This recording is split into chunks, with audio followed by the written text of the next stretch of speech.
ताकि सरकार के सामने अगर ये मांग लेके जाए, उनको पता लगे इनके अंदर कितनी एकता है। हमारे गांव में ठेका नहीं होना चाहिए। मैं गारंटी देता हूं किसी सरकार के अंदर जाए इतनी मत ठेका खोल दे। अपनी औलाद को, अपनी संतान को ये कहा मेरा शीश तुम काटोगे और मेरा शीश तुम काटकर ये दिखाओगे जाट कितना बलवान होता है। और आज के वक्त, आज एक ऐसा वक्त आ गया है आप ठोकरों में रुड़ गए हो। सम्मान के योग्य सम्मानित बुजुर्ग, नौजवान साथी, आप सभी के चरणों में आपके बेटे, आपके बच्चे हर्ष शिकारा की हाथ जोड़कर राम राम। जहां भी अपनी खापों के प्रोग्राम होते हैं, सबसे बड़ा चिंता का विषय एक रहता है, जितना जो यूथ है, युवा, वो कम होता जा रहा है। और जो हमारे बुजुर्ग हैं, जिन्होंने हमारे लिए सदियों से लड़ाई लड़ी, आज भी वही लड़ाई लड़ रहे हैं। बड़ी चीज ये है, हमारे खाप में इतनी बड़ी बड़ी ताकतें, इतने बड़े बड़े योद्धा हुए हैं जो आजकल के बच्चों को जिनका पता ही नहीं। हाल फिलहाल जहां हम बैठे हैं, आप लोगों को बता दूं, दिल्ली के चारों तरफ से एक ताकत को बसाया गया था, जिस ताकत का नाम था जाट। आज उस ताकत के अंदर ही उसके अपने भाई उसका साथ देने की बजाय एक दूसरे की टांग खींचते हैं। अगर आज जाट को किसी चीज से जाना जाता है ना, हमारे को नजर नीची करनी पड़ जाती जब ये कहती है अपने परिवार ने तो मना लो, बाकी बात तो बाद में कर लेना। आप लोगों को बताता हूं हमारी ताकत क्या थी। औरंगजेब जब दिल्ली के दरबारों में बैठता था, गौ हत्या करता था, बहन बेटियों की इज्जत लूटता था, हमारे धर्म के साथ खिलवाड़ करता था, उस वक्त पंजाब से चल के गुरु तेग बहादुर अपने धर्म के लिए लड़ने के लिए आया। जब वो यहां दिल्ली पहुंचा, उसको बंदी बना लिया। बंदी बनाने के बाद उस औरंगजेब हत्यारे ने उसको बोले या तो मुसलमान धर्म अपना, वरना तेरे भाइयों के तेरी आंखों के सामने मार दूंगा।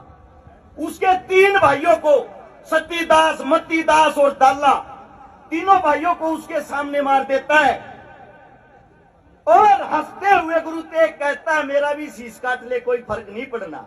हम वे क्षत्रिय हैं जहां पैदा हुए हैं, जहां पैदा हुए वही कफन ओढ़ना चाहते हैं, किसी दूसरे का नहीं।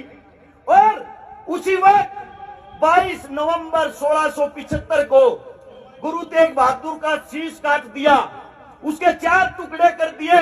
और औरंगजेब ने फरमान सुनाया, दिल्ली के चारों गेटों पर इस गुरु को लटका दो, चारों हिस्सों में काट के चारों को लटका दो, ताकि यहां आने वाले हिंदुओं को पता लगे ये तुम्हारा गुरु था। उसका भगत एक व्यापारी, उसके साथ में उसका एक चेला जेता। जैसे ही उनको पता लगा हमारे गुरु के शव का बुरा हाल ना हो, उसके शव को लेके वहां से भाग लिए और बड़ खालसा सोनीपत के अंदर आता है, वहां गांव में बढ़ के औरंगजेब की सेना पीछे पीछे अब शव लाओ, उसकी दुर्गति करनी है मने।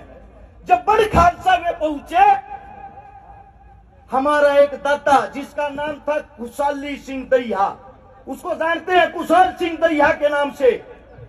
दादा ने देखा सब आदमी इकट्ठे हो रहे हैं, चौपाट में क्या बात, उड़ जाके देखा तो बताया गुरुजी का शव है।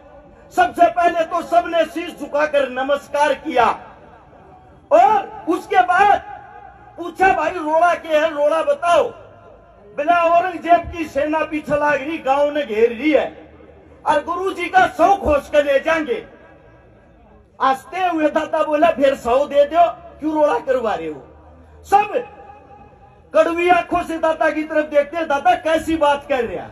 अरे बिला मूर्खो, गुरुजी की शक्ल देखो और मेरा मुंह देखो, एक सा है कि नहीं। दादा की जगह मेरा शीश काट के दे दो। सबकी आंखें फटकी, दादा कैसी बात कर रहा। उसके बाद उस दादा ने अपने पुत्रों को अपनी औलाद को, अपनी संतान को ये कहा मेरा शीश तुम काटोगे और मेरा शीश तुम काटकर ये दिखाओगे जाट कितना बलवान होता है। और आज के वक्त, आज एक ऐसा वक्त आ गया है, आप ठोकरों में रुड़ गए हो, आप ठोकरों में रुड़ गए हो।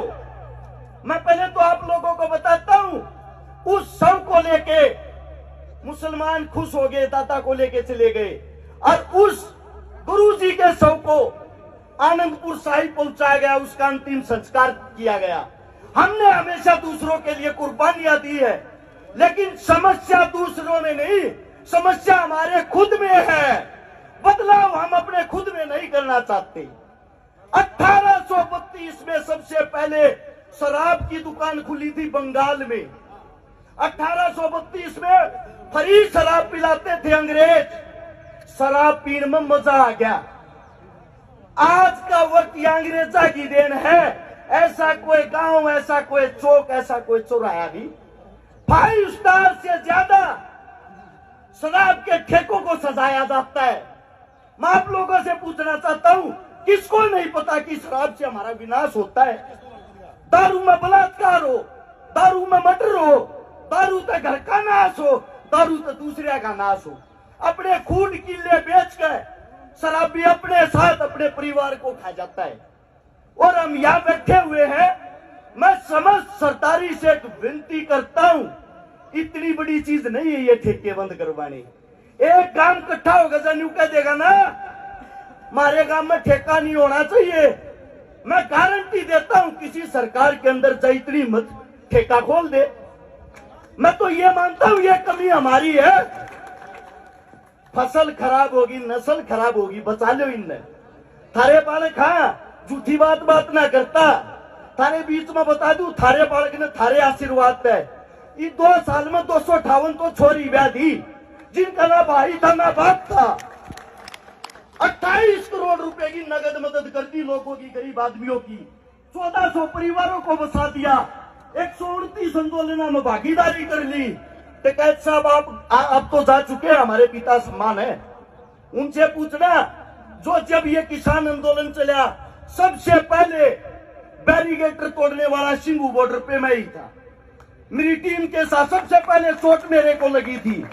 अगर आप वीडियो निकाल के देखोगे, यो फैसला भी मेरा ही था। दिल्ली के अंदर नहीं जाएंगे, चारों तरफ तक घेर के बैठांगे। तो आप सबसे विनती है, आपसे ज्यादा ताकत किसी में नहीं। मेरे बुजुर्गों, मेरे मालिकों, ये अपनी नौजवान पीढ़ी है ना, संभालो, इन्हें समझाओ। ये जो फोन ले रहे हैं जिसके कारण विनाश हो है, इसके कारण आप अच्छा काम भी कर सकते हो। अपनी कौम ने एक कर लो, थारे तो ताकतवर कोई नहीं है। मेरे मुख से कोई गलत शब्द निकले हो, हाथ जोड़ के क्षमा चाहता हूँ। थारा बालक हूँ, थारा बेटा हूँ, थार पे जो 2-4 बात सीखा हा, थारा जो इतिहास पढ़ा थारे बीच में बताने की कोशिश करा हा। इस सरदारी को प्रोग्राम करने वाली इन महान आत्माओं को हर्ष शिकारा की तरफ से बहुत बहुत साधुवाद। कहीं ना कहीं आप लोगों को जागरूक कर रहे हो। हर एक इंसान से मेरी विनती है, अपने हस्ताक्षर करके जरूर जाना, ताकि सरकार के सामने अगर ये मांग लेके जाए, उनको पता लगे इनके अंदर कितनी एकता है। आप सभी साथियों को हर्ष शिकारा की तरफ से हाथ जोड़कर आपके चरणों में राम राम। बहुत बहुत धन्यवाद है, पर जोरदार तालियां भाई के लिए। मैं एक बार निवेदन करूंगा